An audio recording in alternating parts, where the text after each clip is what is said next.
নিজ রীতি অনুযায়ী সবাইকে বৈশাখ উদযাপনের আহ্বান প্রধান উপদেষ্টার। সাম্প্রদায়িক সম্প্রীতি রক্ষায় সবকিছু করবে সেনাবাহিনী।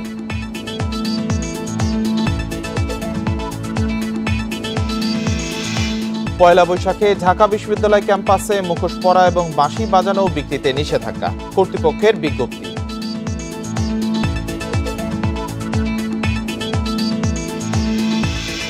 বর্ষবরণের আয়োজনে কোনো নিরাপত্তার ঝুঁকি নেই বললেন ডিএমপি কমিশনার। শোভাযাত্রার আগেই মোটিফ পোড়ানোয় জড়িতদের গ্রেপ্তার।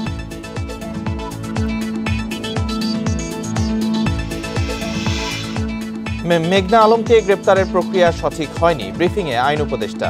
মাগুরায় শিশু ধর্ষণের ঘটনায় চার্জশিট দাখিল আজ।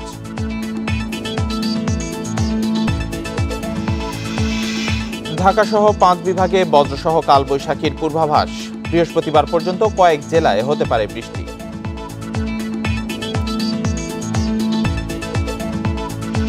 বান্ডেল থাকলে প্রতি সেনমানিতে টাকা বাঁচবে। বিকাশ সেনমানি বান্ডেল কিনে জিতুন প্রতি লেনদেনে। স্বাগত বিরতিহীন সংবাদ দুপুরে, সাথে আছি রাকিব আহমেদ। শিরোনামগুলো জানাচ্ছিলাম, এবার জানাবো বিস্তারিত খবর। দেশের নানা মত, ধর্ম, রাজনীতির সবাই এক পরিবারের সদস্য। সবাইকে নিজেদের রীতি অনুযায়ী বৈশাখ উদযাপনের আহ্বান জানিয়েছেন প্রধান উপদেষ্টা অধ্যাপক মোহাম্মদ ইউনূস। রোববার রাজধানীর মেরুল বাড্ডায় আন্তর্জাতিক বৌদ্ধ বিহারে সম্প্রীতি ভবনের ভিত্তি স্থাপন অনুষ্ঠানে এসব কথা বলেন তিনি।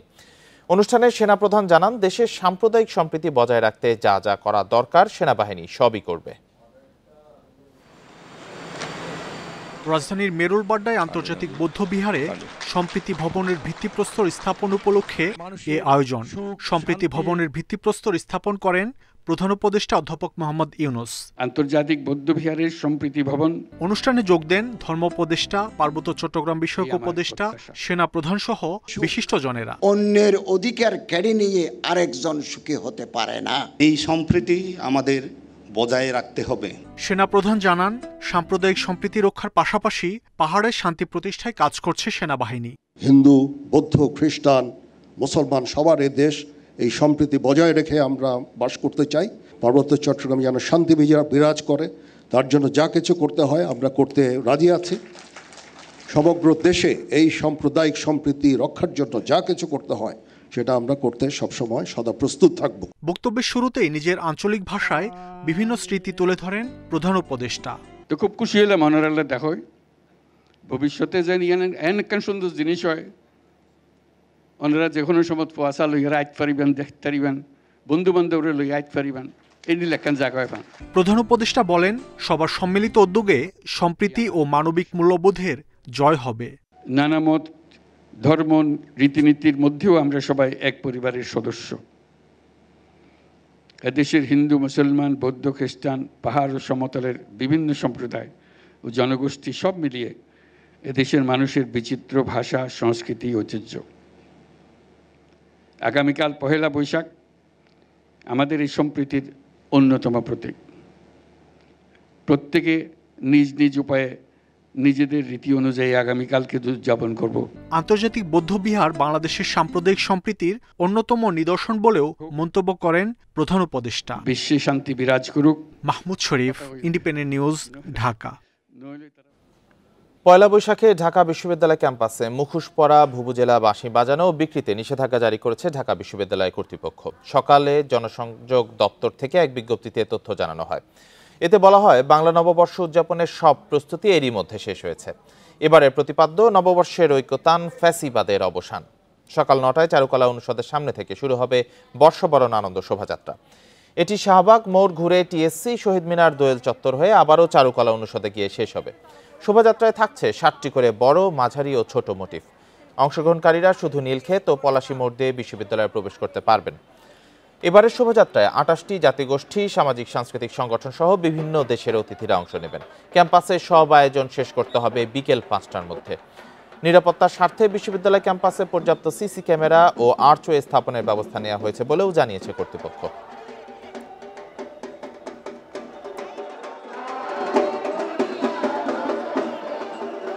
বর্ষবরণ আনন্দ শোভাযাত্রায় ফ্যাসিবাদের মোটিভ পুড়িয়ে দেওয়ার ঘটনায় জড়িতদের কাল শোভাযাত্রা শুরুর আগেই গ্রেপ্তার করা হবে বলে জানিয়েছেন ডিএমপি কমিশনার সাজ্জাদ আলী। সকালে পয়লা বৈশাখ উপলক্ষে রমনা বটমূলের নিরাপত্তা ব্যবস্থা পরিদর্শন শেষে এই কথা জানান তিনি। ডিএমপি কমিশনার বলেন, বর্ষবরণ আয়োজনে কোনো নিরাপত্তা ঝুঁকি নেই। সকালে চারুকলায় শুরু হওয়া বর্ষবরণ আনন্দ শোভাযাত্রায় মাঝপথ থেকে কেউ যোগ দিতে পারবে না। বিকেলের মধ্যে ক্যাম্পাসে সব আয়োজন শেষ করতে হবে। পুরো আয়োজনে ডিএমপি নির্দেশনা মেনে চলারও আহ্বান জানান কমিশনার এস.এম. সাজ্জাদ আলী।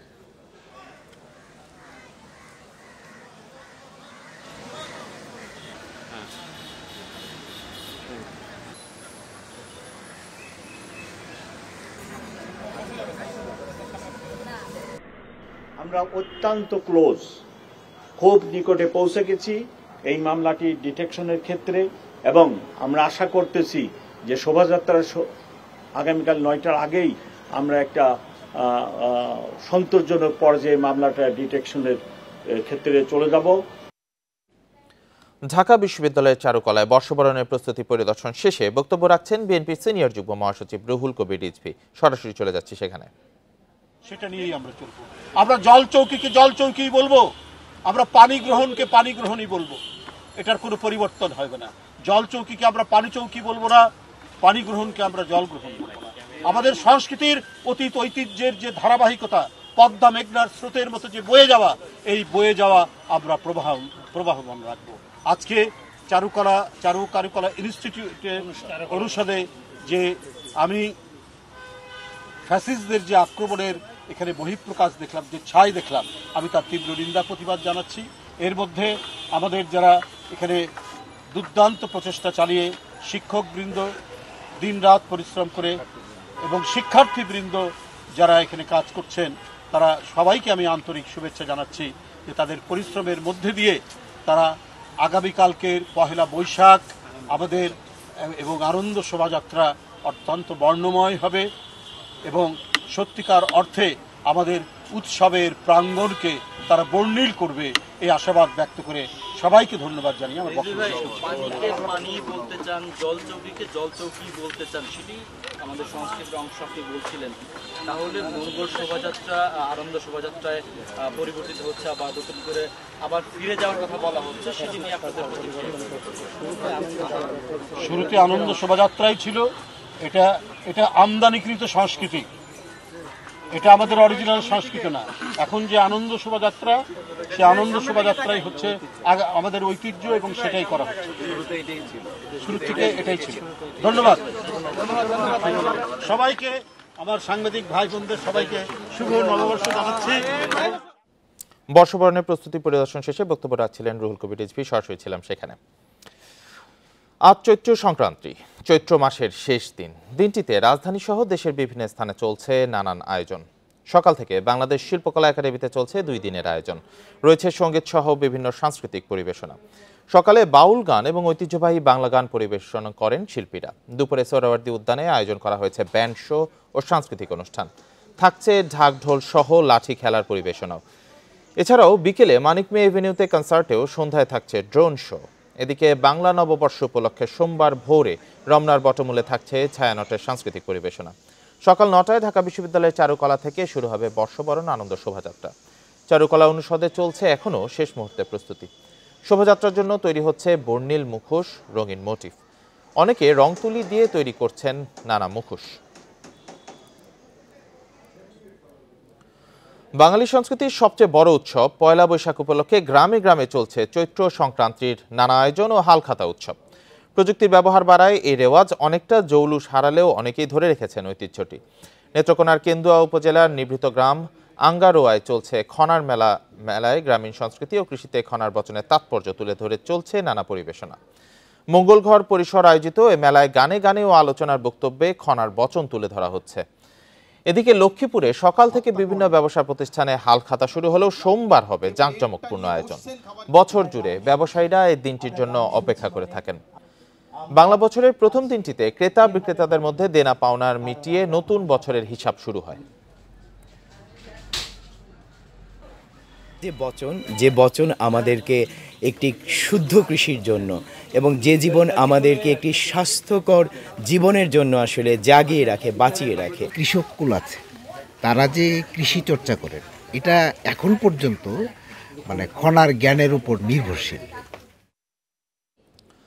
চৈত্র সংক্রান্তি উপলক্ষে রাজধানীর কামরাঙ্গীরচরে হয়ে গেল ঘুড়ি শোভাযাত্রা। বেলা ১১টার দিকে শুরু হয় এই শোভাযাত্রা। আয়োজন করে ঢাকাবাসী নামের একটি সংগঠন। শোভাযাত্রায় বিভিন্ন শিক্ষা প্রতিষ্ঠানের শিক্ষার্থী সহ স্থানীয় বাসিন্দারাও অংশ নেয়। এ সময় তাদের হাতে রং বেরঙের ঘুড়ি ও বাংলা নববর্ষের শুভেচ্ছা বার্তা লেখা প্ল্যাকার্ড দেখা যায়। আয়োজকেরা জানান, চৈত্র সংক্রান্তি পুরান ঢাকার ঐতিহ্যের অংশ। প্রতি বছরই জাঁকজমকভাবে উৎসব উদযাপন করা হয়। তবে খোলা মাঠের অভাবে বর্তমানে ঘুড়ি ওড়ানো কমে আসছে। নতুন প্রজন্মকে সুস্থ স্বাভাবিকভাবে বেড়ে ওঠার পরিবেশ তৈরি করে দিতে খোলা মাঠের প্রয়োজনীয়তাও তুলে ধরেন আয়োজকরা। নানান সমস্যা তারা তুলে ধরে এবং এই সংগঠনের একটা পরিচয় রয়েছে, এটা সম্পূর্ণ অরাজনৈতিক সংগঠন এবং এই সংগঠনের সাথে আমরা গুড্ডি এইটা পোলাপানের হাতে থাকবো, লাটাই হাতে থাকবো, আকাশে উড়াইবো। আকাশ আছে মগার আপনার মাঠ নেই। আমাদের এই যে ব্যান্ড পার্টি নিয়ে বিভিন্ন আয়োজন, তারপরে ঘোড়ার গাড়ি থাকে, এখানেও আজকে আমরা এগুলো যুক্ত করেছি আমাদের ইতিহাস ঐতিহ্যের অংশ হিসেবে। নতুন বছরটা যেন সবার জন্য শুভ হয় এবং সবার জন্য আনন্দ নিয়ে আসে। কালকে তো নববর্ষ, তাই জন্য আজকে স্যারেরা আর কি এই ছোট্টখাট্ট অনুষ্ঠানটা করছে। ঘুড়ি পুরনো ঢাকার মানুষ ঘুড়ি উড়ায়, বিশেষ কারণে আমরা ঘুড়িগুলা যার যার এলাকায় আমরা ছাদে উড়াবো, মাঠটা আমরা পাইনি। তো যাই হোক, মাঠের পর্যাপ্ত পরিমাণের অভাব। আমাদের ঢাকা দক্ষিণ সিটি কর্পোরেশনকে অনুরোধ করব যে আমাদের পর্যাপ্ত পরিমাণে প্রতিটি ওয়ার্ডে একটি করে খেলার মাঠ দেওয়া হোক। মডেল মেঘনা আলমকে গ্রেপ্তারের প্রক্রিয়া সঠিক হয়নি বলে মন্তব্য করেছেন আইন উপদেষ্টা ডক্টর আসিফ নজরুল। দুপুরে সচিবালয়ের সংবাদ সম্মেলনে এ মন্তব্য করেন তিনি। এ বিষয়ে শিগগিরই স্বরাষ্ট্র মন্ত্রণালয় ব্যবস্থা নেবে বলেও জানান আসিফ নজরুল। এ সময় আইন উপদেষ্টা বলেন, বাংলাদেশ ব্যাংক থেকে $88 মিলিয়ন চুরি হয়েছে। এ বিষয়ে একটি রিভিউ কমিটি করা হয়েছে। চুরি যাওয়া $66 মিলিয়ন উদ্ধার হয়েছে, বাকি অর্থ উদ্ধারের চেষ্টা চলছে। উপদেষ্টা বলেন, বাংলাদেশকে বড় বিপদে ফেলতে $2 বিলিয়ন চুরির পরিকল্পনা ছিল। যারা এর সাথে জড়িত তাদেরকে বিচারের আওতায় আনা হবে বলে জানান তিনি। আরও জানান, এই পর্যন্ত ৭,১৮৪টি রাজনৈতিক হয়রানিমূলক মামলা প্রত্যাহার করা হয়েছে। মাগুরার আসিয়ার মামলার চার্জশিট তৈরি হয়েছে, আজই আদালতে দাখিল হবে বলেও জানান উপদেষ্টা। মডেল মেঘনা আলমের ওনার ব্যাপারে কিছু তদন্ত পুলিশ করছে এবং ওনার বিরুদ্ধে কিছু অভিযোগ আছে, সুনির্দিষ্ট অভিযোগ আছে, কিন্তু ওনাকে যে প্রক্রিয়ায় গ্রেফতার করা হয়েছে, স্পেশাল পাওয়ারস অ্যাক্ট, সেটা সঠিক হয় নাই। তো ওনার যদি কোনো অপরাধ থাকে, সেই অপরাধের প্রেক্ষিতে যথাযথভাবে স্বরাষ্ট্র মন্ত্রণালয় ব্যবস্থা গ্রহণ করবে। শুধু রাজধানী সহ রংপুর, রাজশাহী, ময়মনসিংহ, চট্টগ্রাম বিভাগের বিভিন্ন জেলায় বজ্রপাত সহ কাল বৈশাখীর পূর্বাভাস দিয়েছে আবহাওয়া অধিদপ্তর। বেলা 2টার মধ্যে বজ্রপাত সহ কাল বৈশাখী হতে পারে রাজধানীতে, তবে তীব্রতা কিছুটা কম থাকবে। আর বিকেলের মধ্যে তীব্র বজ্রপাত সহ কাল বৈশাখী হতে পারে রংপুর, রাজশাহী, ময়মনসিংহ ও চট্টগ্রাম বিভাগের জেলাগুলোতে। আবহাওয়া অধিদপ্তরের তথ্যানুসারে বৃহস্পতিবার পর্যন্ত সারা দেশে বৃষ্টির প্রবণতা বাড়তে পারে। এদিকে চট্টগ্রাম, ফেনী, বাগেরহাট সহ 5 জেলায় মৃদু তাপপ্রবাহ বয়ে যাচ্ছে। এই অবস্থা আরও কয়েকদিন থাকতে পারে। শনিবার দেশের সর্বোচ্চ তাপমাত্রা রেকর্ড করা হয় রাঙ্গামাটিতে 36.5 ডিগ্রি সেলসিয়াস। এ সময় ঢাকার তাপমাত্রা ছিল 35.1 ডিগ্রি সেলসিয়াস।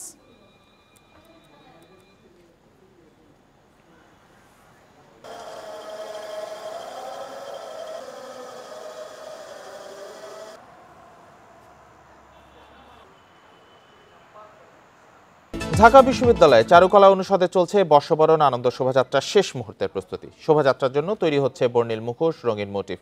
অনেকে রং তুলি দিয়ে তৈরি করছেন নানা মুখোশ। এই বিষয়ে আরও জানাতে যোগ দিচ্ছেন সহকর্মী নূরে আলম।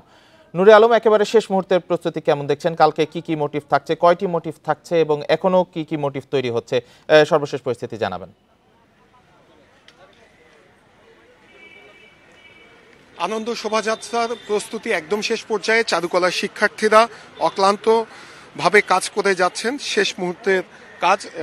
এর আগে যেটি পরিকল্পনা ছিল আনন্দ শোভাযাত্রা সম্মুখভাবে এই ফ্যাসিবাদের একটি বড় মুখাকৃতি থাকার, সেটি একদিন আগে পুড়িয়ে ফেলা হয়েছে। ফলশ্রুতিতে আমরা দেখছি যে শিক্ষার্থীরা আবার নতুন করে ফ্যাসিবাদের একটি বড় মুখাকৃতি বানানোর চেষ্টা করছেন এবং তারা আশা প্রকাশ করছেন আগামীকাল সকাল 9টার মধ্যেই এটি শেষ করতে পারবেন এবং এটি শেষ করতে পারলে এটি এই আনন্দ শোভাযাত্রা সম্মুখভাগে থাকবে। আর সেই সঙ্গে শোভাযাত্রায় বড় মোটিফের মধ্যে থাকবে কাঠের বাঘ, ইলিশ, 36 জুলাইয়ের টাইপোগ্রাফি, শান্তির পায়রা, পালকি, জুলাই আন্দোলনের শহীদ, মুগ্ধর, পানির বোতল, এছাড়া অন্যান্য মোটিভের মধ্যে থাকবে 10টি সুলতানি ও মোগল আমলের মুখোশ, 80টি ফ্যাসিবাদের মুখাকৃতি, 20টি রঙিন চরকি, 200টি বাঘের মাথা, 8টি তালপাতার সেপাই, পলো 10টি, 5টি তুহিন পাখি, 6টি মাছের চাই, 4টি পাখা, 20টি মাথাল, 20টি ঘোড়া, 5টি লাঙল, 5টি মাছের ডোলা এবং 100 ফুট লোকজ চিত্রাবলীর ক্যানভাস 100 ফুট থাকবে। আর চারুকলার যে সামনের দেয়াল, সেখানে আঁকা হচ্ছে রাজশাহীর ঐতিহ্যবাহী শখের হাড়ির মোটিভ। আর জয়নুল শিশু নিকেতন দেয়ালে আঁকা হচ্ছে সাঁওতালদের ঐতিহ্যবাহী মাটির দেওয়াল, অমন রীতি অবলম্বনে চিত্র। বলা চলে যে এই আগামীকাল সকাল 9টায় যে আনন্দ শোভাযাত্রা শুরু হবে, সেখানে সকল মত, সকল ধর্ম, বর্ণ নির্বিশেষের মানুষ সেই আনন্দ শোভাযাত্রায় অংশ নেবে। আমরা দেখছি যে এখানে যে চারুকলা শিক্ষার্থীরা শেষ মুহূর্তে যে প্রস্তুতি নিচ্ছেন, যে মোটিভগুলো বানাচ্ছেন, সেগুলো দেখতে আজকেরও অনেক দর্শনার্থী আসছেন। তাদের সাথে আমরা কথা বলছিলাম। তারা যেটি বলছেন, ফ্যাসিস্ট মুক্ত বাংলাদেশে প্রথম পয়লা বৈশাখ, প্রথম আনন্দ শোভাযাত্রা তারা উদযাপন করবেন। এই কারণে এবার পয়লা বৈশাখের আনন্দ অনেকটাই ভিন্নতা পাচ্ছে, কারণ তারা এই পয়লা বৈশাখকে নিজের মতো করে উদযাপন করতে পারবেন। আর বিশ্ববিদ্যালয় কর্তৃপক্ষের সাথে আমার কথা হয়েছে, তারা যেটি বলছেন, আগামীকাল সকাল 9টায় আনন্দ শোভাযাত্রা শুরু হবে। শোভাযাত্রাটি ঢাকা বিশ্ববিদ্যালয়ের চারুকলার সামনে থেকে শুরু হয়ে শাহবাগ হয়ে ঘুরে টিএসসি দিয়ে বাংলা শারীরিক শিক্ষা কেন্দ্র হয়ে আবার বাংলা একাডেমির সামনে দিয়ে এসে চারুকলার সামনে এসে শেষ হবে। এবং এই আনন্দ শোভাযাত্রা উপলক্ষে আজকে সন্ধ্যার পর থেকে বিশ্ববিদ্যালয় এলাকায় অতিরিক্ত নিরাপত্তার ব্যবস্থা নেওয়া হচ্ছে। পুলিশ, র্যাব সহ আইন শৃঙ্খলা রক্ষাকারী বাহিনীর সকল সদস্য নিয়োজিত থাকবেন এবং বিশ্ববিদ্যালয় ক্যাম্পাসের ভেতর দিয়ে আগামীকাল আজকে সন্ধ্যার পর থেকেই যানবাহন চলাচল সীমিত করা হচ্ছে। বিশ্ববিদ্যালয় স্টিকার ছাড়া কোনো যানবাহন চলাচল করতে পারবে না। আগামীকাল কোনো মোটরসাইকেল ঢাকা বিশ্ববিদ্যালয় এলাকায় প্রবেশ করতে পারবে না। সেই বিষয়ে সুস্পষ্ট নির্দেশনা বিশ্ববিদ্যালয় কর্তৃপক্ষ এরই মধ্যে দিয়ে দিয়েছে। তা এই ছিল আমার কাছে এখানকার সবশেষ তথ্য। বর্ষবরণের প্রস্তুতি নিয়ে ঢাকা বিশ্ববিদ্যালয় থেকে জানাচ্ছিলেন সহকর্মী নূরে আলম। পাহাড়ে চলছে বর্ষবরণের আয়োজন। পুরাতন বছরকে বিদায় আর নতুন বছরকে বরণ করে নিতে সাংগ্রাই উৎসবের আয়োজন করেছে মারমা সহ বেশ কয়েকটি জাতিগোষ্ঠী। বর্ণিল আয়োজনে সামিল হয়েছেন বিভিন্ন বয়সী মানুষ।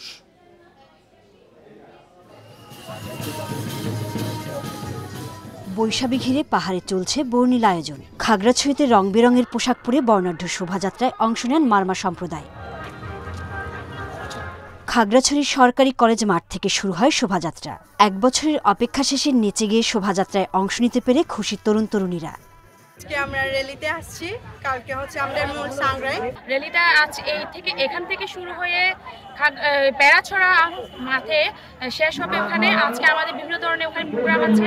কালকে আমাদের মহাসাংগ্রাই উদযাপন, তো এর আগে আমরা আজকে র্যালির জন্য আসছি। আমি বান্দরবানের সাংগ্রাই উৎসব উদ্বোধন করেন জেলা প্রশাসক। রাজার মাঠ থেকে আনুষ্ঠানিকভাবে শুরু হয় শোভাযাত্রা।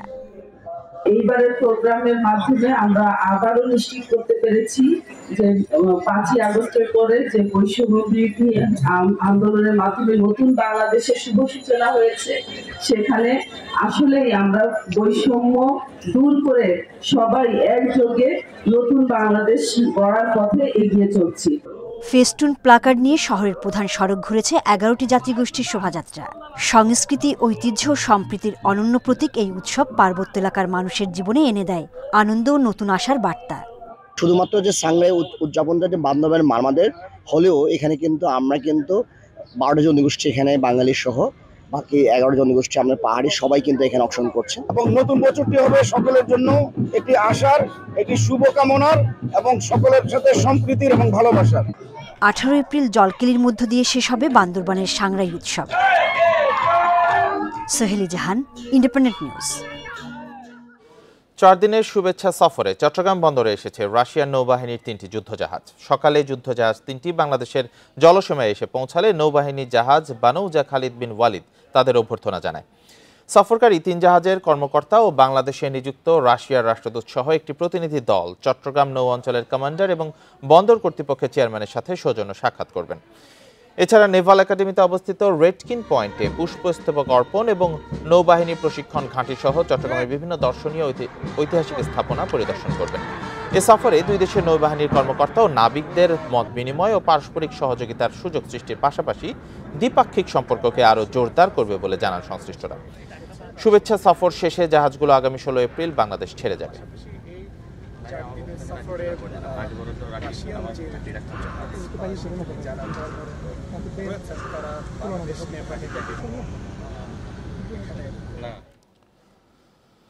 এ বিষয়ে আরো জানাতে আমাদের সাথে যোগ দিয়েছেন সহকর্মী আব্দুল্লাহ রাকিব। রাকিব, এই জাহাজ 3টি শুভেচ্ছা সফরে এসেছে, এই নিয়ে বিভিন্ন কৌতূহল রয়েছে, তো এই বিষয়ে একটু জানাবেন, তাদের কি কি কর্মসূচি রয়েছে বিস্তারিত জানাবেন। জি, 4 দিনের যে সফর, শুভেচ্ছা সফর, সেই শুভেচ্ছা সফরে দুপুর 12টার দিকে বাংলাদেশের জলসীমা থেকে বাংলাদেশ যে বন্দরের চ্যানেল দিয়ে সেগুলো পতেঙ্গায় যে কন্টিনেন্ট টার্মিনাল যেটি রয়েছে সেখানে এসে পৌঁছে। পেছনে আমরা দেখতে পাচ্ছি জাহাজগুলো দাঁড়িয়ে আছে, 3টি জাহাজে নোঙর করা, এবং কিছুক্ষণ আগে এখানে চট্টগ্রাম এই জেটিতে রাশিয়ায় বাংলাদেশে নিযুক্ত রাশিয়ান রাষ্ট্রদূত সহ এখানকার যারা রাশিয়ান কর্মকর্তারা রয়েছেন, পাশাপাশি চট্টগ্রামে অবস্থিত রাশিয়ার কনসুলেট জেনারেল আশিক ইমরান সহ অন্যান্য অতিথিরা এখানে আসেন এবং সেখানে বাংলাদেশ নৌবাহিনীর কর্মকর্তারা তাদেরকে স্বাগত জানান। এবং এই সময় আমরা দেখেছি রাশিয়ার নৌবাহিনীর যে চৌকস দল তারা একটি সালাম অভিবাদন জানান এবং সালাম গ্রহণ করেন। মূলত যে সফরটিতে তারা এসেছেন এটি একেবারেই শুভেচ্ছা সফর হিসেবে তারা বলছেন যে রাশিয়ার সাথে বাংলাদেশের যে স্বাধীনতা সংগ্রাম থেকে শুরু করে এখন পর্যন্ত যে ধরনের দ্বিপাক্ষিক সম্পর্ক এবং কূটনীতিক যে সম্পর্কের বহিঃপ্রকাশ, অর্থাৎ উষ্ণ যে সম্পর্ক যাচ্ছে দুই দেশের মধ্য দিয়ে, সেটিরই আসলে স্মারক হিসাবেই এই সফর। এবং নানা সময় আসলে এই সফর হয়ে থাকে। আমরা দেখেছি বিগত সময়ে ভারতের এবং আমেরিকার যে যুদ্ধ জাহাজগুলো সেগুলো আসলে নিয়মিত বিরতিতে বাংলাদেশে এসে থাকে এবং বাংলাদেশের বিভিন্ন বাহিনী, বিশেষ করে নৌবাহিনী, সেনাবাহিনী সহ বিমান বাহিনীর সাথে তারা পারস্পরিক বিভিন্ন কর্মসূচি অংশ নেয়। তারই অংশ হিসেবে আসলে এই সফর, এবং এই সফরে আর তারা মূলত যেটি আসার আর একটি বড় কারণ আমরা জানি, মুক্তিযুদ্ধের সময় অর্থাৎ মুক্তিযুদ্ধ পরবর্তী এই যে চ্যানেল জুড়ে কর্ণফুলীর এই বন্দর চ্যানেল, অর্থাৎ বন্দরকে পুরোপুরি আবার পুনর্নির্মাণ থেকে শুরু করে বন্দরের এই চ্যানেলে পুঁতে রাখা মাইন অপসারণে রাশিয়ার একটি বড় অবদান ছিল। বিশেষ করে রাশিয়ার নৌবাহিনীর 22টি জাহাজ এবং তাদের যে কর্মকর্তারা এবং সৈনিকরা তারা এসেছিলেন এবং এই মাইনগুলো অপসারণ করে এই পুরো চ্যানেলটিকে আসলে জাহাজ চলাচলের জন্য তারা নিরাপদ করে তোলেন। এবং সেই সময় তাদের একজন সৈনিক রেডকিন যিনি মারা যান, তার সমাধি আসলে এই নেভাল একাডেমিতে রয়েছে এবং সেখানেও তারা শ্রদ্ধা নিবেদন করবেন সেই রেডকিন পয়েন্টে, সেই রেডকিন সৈনিকের স্মৃতির উদ্দেশ্যে।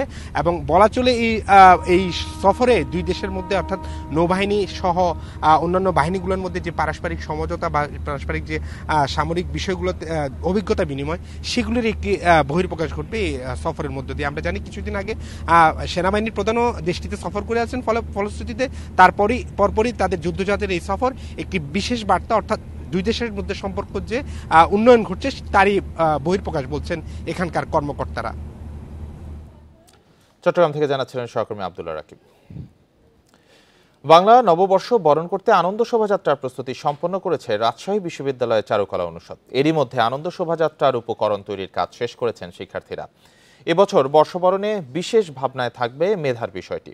সেই আলোকে শোভাযাত্রায় জায়গা পাবে বই ও কলম। শহরে বর্ষবরণ ঘিরে আনন্দ শোভাযাত্রার পাশাপাশি নানান আয়োজন থাকবে রাজশাহী কলেজ সহ বিভিন্ন সামাজিক সাংস্কৃতিক সংগঠনগুলোর। এদিকে বর্ষবরণ আয়োজনকে শান্তিপূর্ণভাবে সম্পন্ন করতে বাড়তি প্রস্তুতি নিয়েছে আইন শৃঙ্খলা বাহিনী।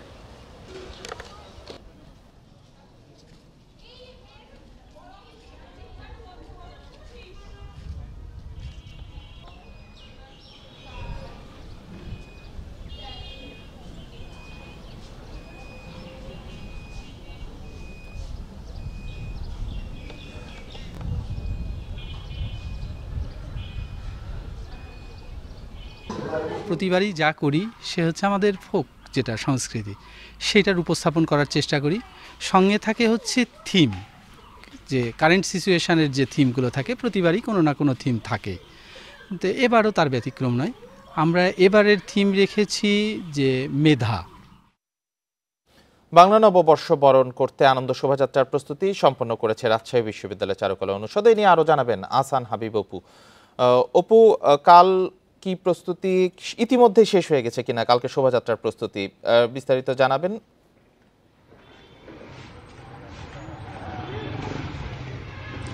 রাজশাহীর যদি বর্ষবরণের যে প্রস্তুতি, বর্ষবরণের যে আয়োজন, সেটির সাথে মূল আয়োজনটি ধরা হয় রাজশাহী বিশ্ববিদ্যালয়ের চারুকলা অনুষদ কি আয়োজন করছে। এইটিকে ঘিরেই মূলত মানুষের বাড়তি আগ্রহ থাকে, বাড়তি জানার চেষ্টা থাকে এবং অংশগ্রহণেও বিশ্ববিদ্যালয়ের শিক্ষার্থী ছাড়াও বিভিন্ন জায়গা থেকে লোকজন আসে। তো সেই অনুযায়ী রাজশাহী বিশ্ববিদ্যালয় চারুকলা অনুষদ এবারও তাদের যে প্রস্তুতি, তাদের যে ভাবনা, সেই কাজগুলো কিন্তু করে যাচ্ছে। আমরা মূল যে কাঠামো তৈরির কাজটি, সেই কাজগুলো মূলত এরই মধ্যে শেষ হয়েছে। এখন সেগুলোতে রং লাগানো, সেগুলোতে সৌন্দর্য বাড়ানোর জন্য যেসব কার্যক্রম, সেগুলোই মূলত করছেন চারুকলা অনুষদের শিক্ষার্থীরা মিলে। এই কাজগুলো মূলতই করছে শিক্ষার্থীরা, ছাত্রছাত্রীরা। তারা এইটি দিনরাত কাজ করছেন এবং এইখানে যারা আছেন এই কাজটির সাথে সংশ্লিষ্ট আমরা কথা বলছিলাম, তারা যেটি বলছেন যে আজকে ঠিক ভোর রাত পর্যন্তই তাদের প্রস্তুতিটা, এই যে একেবারে শেষ সময়ের যে রঙের আঁচড় যদি বলি, সেই সব কার্যক্রমগুলো মূলত ভোর রাত পর্যন্ত চলবে এবং সকাল 9টাতেই যে আনন্দ শোভাযাত্রা হওয়ার কথা সেটি শুরু হবে। আর এই সাথে শুধুমাত্র চারুকলা অনুষদ না, রাজশাহী বিশ্ববিদ্যালয়ের বিভিন্ন বিভাগের শিক্ষার্থীরা এতে অংশগ্রহণ করবে।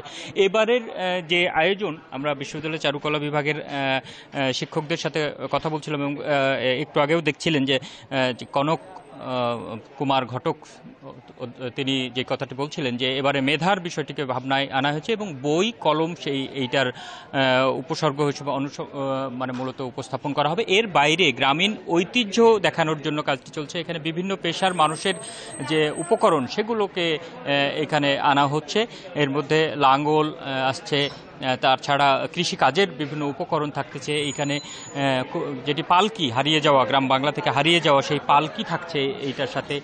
এর বাইরেও শখের হাড়ির তৈরি করা হচ্ছে। শখের হাড়ির যে কাজটি, সেটিও মূলত হয়ে গেছে। এখন যে কাজগুলো হয়েছে, যে সবগুলো কাজের যে কাঠামো তৈরি হয়ে গেছে, এগুলোতে রঙের প্রলেপ লাগানোর কাজটি চলছে। শিক্ষার্থীরা সেই কাজটিই করছে। রাজশাহী বিশ্ববিদ্যালয় যারা শিক্ষকরা এবং শিক্ষার্থীরা এই কাজগুলো করছে, তারা বলছেন যে অন্যান্য বারের মতোই এবারও তারা এটিকে জমকালো করার জন্য কাজ করছেন এবং এই কাজটির জন্য তারা যেই প্রস্তুতি সেগুলো করেছে। আর আরেকটি বিষয় হচ্ছে যে রাজশাহী বিশ্ববিদ্যালয় এখানে সকালবেলা থেকে যে আয়োজনটি চলবে, এর বাইরেও রাজশাহী শহর জুড়েই কিন্তু বৈশাখকে বরণ করে নেওয়ার জন্য, নতুন বছরকে বরণ করে নেওয়ার জন্য নানান ধরনের কর্মসূচি আছে এবং রাজশাহী বিশ্ববিদ্যালয় ছাড়াও রাজশাহী শহরেও শোভাযাত্রা বের হবে। সেটি বিভিন্ন শিক্ষা প্রতিষ্ঠানও তারা আলাদা আলাদা কার্যক্রম, আলাদা আলাদা আয়োজন তারা রেখেছে। মূলত সারা দিনটি ঘিরেই আগামীকালকে নতুন বছরকে স্বাগত জানানোর জন্য প্রস্তুত রাজশাহী। শোভাযাত্রার প্রস্তুতি নিয়ে জানাচ্ছিলেন সহকর্মী আহসান হাবিব অপু। নরসিংদীতে চাঁদা না দেয়ায় আমির হোসেন সাদ্দাম নামে এক ফার্নিচার ব্যবসায়ীকে মারধর ও প্রাণনাশের হুমকির অভিযোগ উঠেছে মেহেদী সরকার নামে এক শ্রমিক দল ছাত্রনেতা ও তার সহযোগীদের বিরুদ্ধে। দুপুরে নরসিংদী প্রেস ক্লাবে এক সংবাদ সম্মেলনে অভিযোগ করেন সদর উপজেলার হাজিপুর কাঠবাজারের ব্যবসায়ী আমির হোসেন সাদ্দাম। অভিযুক্ত মেহেদী সরকার হাজিপুর ইউনিয়ন শ্রমিক দলের সাধারণ সম্পাদক। সংবাদ সম্মেলনে ভুক্তভোগী অভিযোগ করেন গত 25শে মার্চ ফোন করে মেহেদী তার কাছে 50,000 টাকা চাঁদা দাবি করেন। চাঁদা দিতে রাজি না হলে তাকে প্রাণনাশের হুমকি দেওয়া হয়। হুমকির মুখে নিজ ব্যবসা প্রতিষ্ঠান পরিচালনা করতে পারছেন না ওই ব্যবসায়ী। এই ঘটনায় থানায় অভিযোগ দেওয়ার 7 দিন পরেও মামলা নথিভুক্ত না হওয়ার অভিযোগ করেন ভুক্তভোগী ব্যবসায়ী। তবে অভিযোগ অস্বীকার করেন মেহেদী। বিষয়টি তদন্ত করে দেখা হচ্ছে বলে জানিয়েছে পুলিশ। বিগত 7 মাস যাবৎ আমার কাছ থেকে চাঁদা নেওয়ার জন্য বিভিন্নভাবে ফোন দিয়ে হুমকি দামকি প্রদান করতেছে। আমি তাদের হুমকি দামকে পরোয়া না করাতে তারা আমারে গত 4/4/2025 তারিখে শ্রমিক দলের সেক্রেটারি, হাজিপুর ইউনিয়ন শ্রমিক দলের সেক্রেটারি মেহেদী এবং মেহেদীর দল বল নিয়ে আমার দোকান থেকে বাড়িতে যাওয়ার সময় সে হামলা করে এবং আমাকে মারপিট করে। বছরের শেষে চট্টগ্রামের বিশেষ অর্থনৈতিক অঞ্চলে উৎপাদনে যাচ্ছে 28টি দেশি বিদেশি প্রতিষ্ঠান। অন্তত 2 লাখ মানুষের কর্মসংস্থান হবে এসব প্রতিষ্ঠানে। সম্প্রতি বাংলাদেশ বিনিয়োগ সম্মেলনে যোগ দেয়া বিদেশি বিনিয়োগকারীরা পরিদর্শন করেছেন ওই এলাকা। এই বিশেষ অঞ্চল দেশের অর্থনীতিতে নতুন দিগন্ত উন্মোচন করতে পারে বলছে কর্তৃপক্ষ।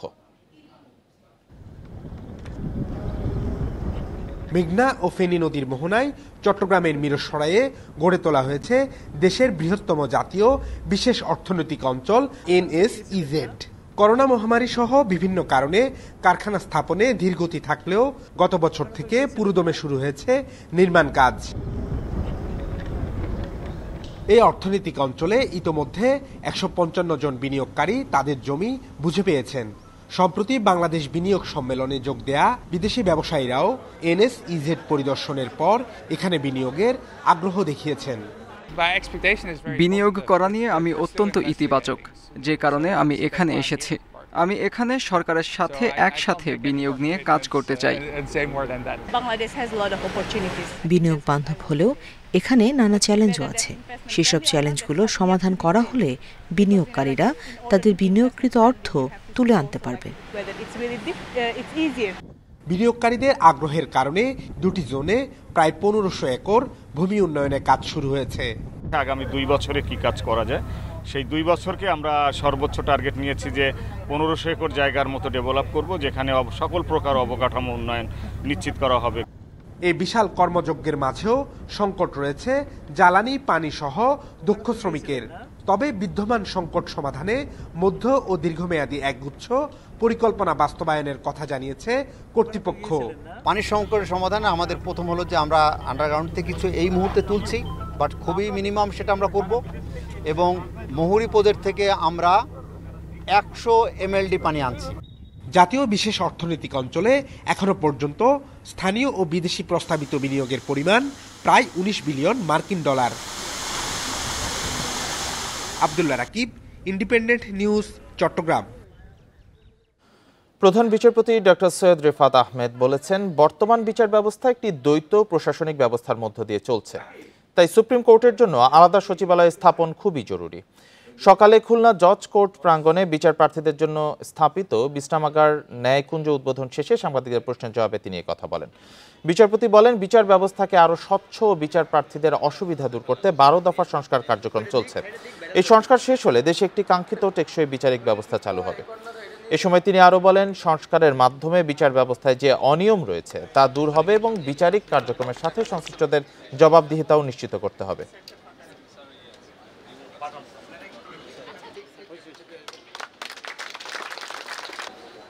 সুপ্রিম কোর্টে এখন এই বিচার ব্যবস্থা একটা দ্বৈত শাসনের মধ্য দিয়ে চলে, সেটা আমরা চাইছি না। সেটা আমি আমার অভিভাষণে বলেছিলাম, তো এখনও বলছি। সচিবালয় নিয়ে অনেক কাজ এগিয়ে গেছে। সামনের সপ্তাহ মাসগুলো আমাদের জন্য খুব গুরুত্বপূর্ণ হবে। পটুয়াখালীর কুয়াকাটায় ধর্ষণে ব্যর্থ হয়ে এক অন্তঃসত্ত্বা নারীকে মারধরের অভিযোগ উঠেছে প্রতিবেশী এক যুবকের বিরুদ্ধে। বর্তমানে ওই নারী উপজেলা স্বাস্থ্য কমপ্লেক্সে চিকিৎসাধীন রয়েছেন। গত শুক্রবার মহিপুর ইউনিয়নের বিপিনপুর গ্রামে এই ঘটনা ঘটে। স্বজনরা জানায়, ভুক্তভোগী নারীর স্বামী একটি মামলায় 2 মাস যাবৎ জেলে রয়েছেন। 4 সন্তানকে নিয়ে ওই নারী মৎস্য শ্রমিক হিসেবে কাজ করছেন। এই অবস্থায় শুক্রবার দুপুরে অভিযুক্ত সেলিম খাঁ ওই নারীর ঘরে ঢুকে ধর্ষণের চেষ্টা করে এবং বাধা দিলে মারধর করা হয়। এ সময় প্রতিবেশীরা এগিয়ে এলে অভিযুক্ত পালিয়ে যায়। পরে অজ্ঞান অবস্থায় ওই নারীকে হাসপাতালে ভর্তি করা হয়। লিখিত অভিযোগ পেলে আইনি ব্যবস্থা নেওয়া হবে বলে জানিয়েছে পুলিশ।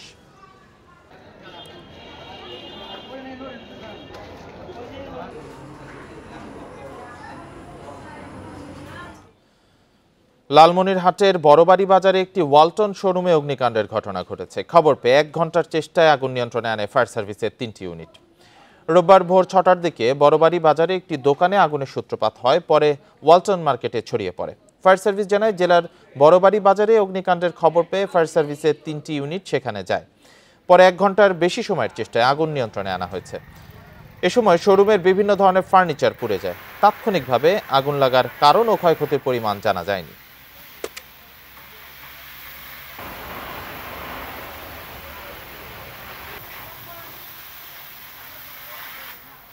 মাদারীপুরে পূর্ব শত্রুতার জের ধরে 2 গ্রামবাসীর মধ্যে সংঘর্ষ হয়েছে। এতে পুলিশ সহ অন্তত 25 জন আহত হয়েছেন। শনিবার রাত 8টার দিকে রাজৈর উপজেলার রাজৈর ব্যাপারীপাড়া মোড়ে এ সংঘর্ষের ঘটনাটি ঘটে। পুলিশ জানায়, গত 2 এপ্রিল বদরপাশা গ্রামের জুনায়েদ আকন ও তার বন্ধুরা বাজি ফুটায়। এ সময় ওই গ্রামের জোবায়ের খান ও তার বন্ধুরা তাদের বাধা দেয়। এ নিয়ে 2 পক্ষের মধ্যে কথা কাটাকাটি হয়। এরই জেরে 3 এপ্রিল জোবায়েরকে পিটিয়ে আহত করে জুনায়েদ ও তার লোকজন। পরে আহত জোবায়েরের বড় ভাই মামলা দায়ের করেন। এ ঘটনায় ক্ষোভে ফুঁসে ওঠে উভয় গ্রামের লোকজন। এক পর্যায়ে শনিবার রাতে তারা দেশীয় অস্ত্র নিয়ে সংঘর্ষে লিপ্ত হয়। এ সময় কয়েকটি দোকানে ভাঙচুরের ঘটনা ঘটে। খবর পেয়ে পুলিশ ও সেনাবাহিনী ঘটনাস্থলে পৌঁছে পরিস্থিতি নিয়ন্ত্রণে আনে।